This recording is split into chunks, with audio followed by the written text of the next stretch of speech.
네, 노다 요시히코 전 일본 총리가 박근혜 대통령의 일본 비판을 여학생의 고자질로 비하하는 막말을 내 파문이 일고 있습니다. 네, 도쿄 특파원 연결해서 소식 알아보겠습니다. 박철원 특파원. 네, 도쿄입니다. 네, 노다 요시히코 전 총리가 박근혜 대통령이 미국과 유럽 순방에서 일본을 비판한 것을 두고 고자질 외교라고 비하했죠. 네, 그렇습니다. 일본 민주당의 노다 요시히코 전 총리는 마이니치 신문과 이웃나라 정상인 박근혜 대통령을 비하하는 인터뷰를 해 파문을 일으키고 있습니다. 노다 전 총리는 아베 신조 총리가 각국 정상들과의 회담에서 중국을 견제하는 발언을 하는 것은 한국 정상이 미국과 유럽에 가서 여학생같이 고자질 외교를 하며 일본을 비판하는 것과 마찬가지로 보인다고 말했습니다. 이어 아베 총리의 중국 비판에 대해 중국도 비슷한 생각을 갖고 있을지 모른다며 고자질 외교는 서로 그만두는 것이 좋다고 덧붙였습니다. 노다 전 총리는 뿌띠 내셔널리즘, 이른바 소민족주의와 대중영합주의가 들러붙은 움직임이 일본 내에 있고 그에 대한 반작용으로 공산당 등이 성장하고 있다며 아베 정권 아래의 일본 정치 상황을 설명했습니다.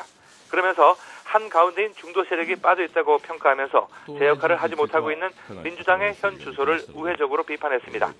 최근 일본 정치권에서는 그릇된 역사인식이 주변국에 주는 불편함은 외면한 채 이웃나라 정상의 외교에 대해 못마땅하다는 자세를 잇따라 보이고 있습니다. 어제도 이란 의원연맹 회장인 자민당 소속의 누카가 후쿠시로 중의원 의원이 민단 신년식에서 한국에 대해 상대의 약점을 드러내 자신의 이익을 얻는 그런 잘못된 방법은 서로 그만두면 어떻겠냐고 말하기도 했습니다. 네, 아베 신조 총리가 야스쿠니 신사를 참배해서 우리 국민 마음에 못을 박더니만 이번에는 야당 의원도 문제군요. 노다 요시히코 전 총리는 어떤 인물입니까? 네. 민주당 정권의 마지막 총리였던 노다 요시히코 씨는 지난 2011년 8월부터 1년 4개월간 총리로 재임했습니다. 재임 기간에 55년 자민당 일당 독주의 제동을 걸면서 민주당 정권을 탄생시킨 일본 국민의 기대를 한순간에 깨버린 인물로 평가받고 있습니다. 2012년 자신의 결정에 따른 중요한 해산 후 치러진 총선에서 민주당이 자민당에 참패하면서 아베 총리에게 정권을 넘겼기 때문입니다. 게다가 정작 관계에 있던 하토야마 전 총리와 오자와 이치로 전 대표 등 민주당 내 거물 정치인들이 정계에서 은퇴하게 하거나 당에서 나가도록 해 야당의 지리 멸렬을 자초하기도 했습니다.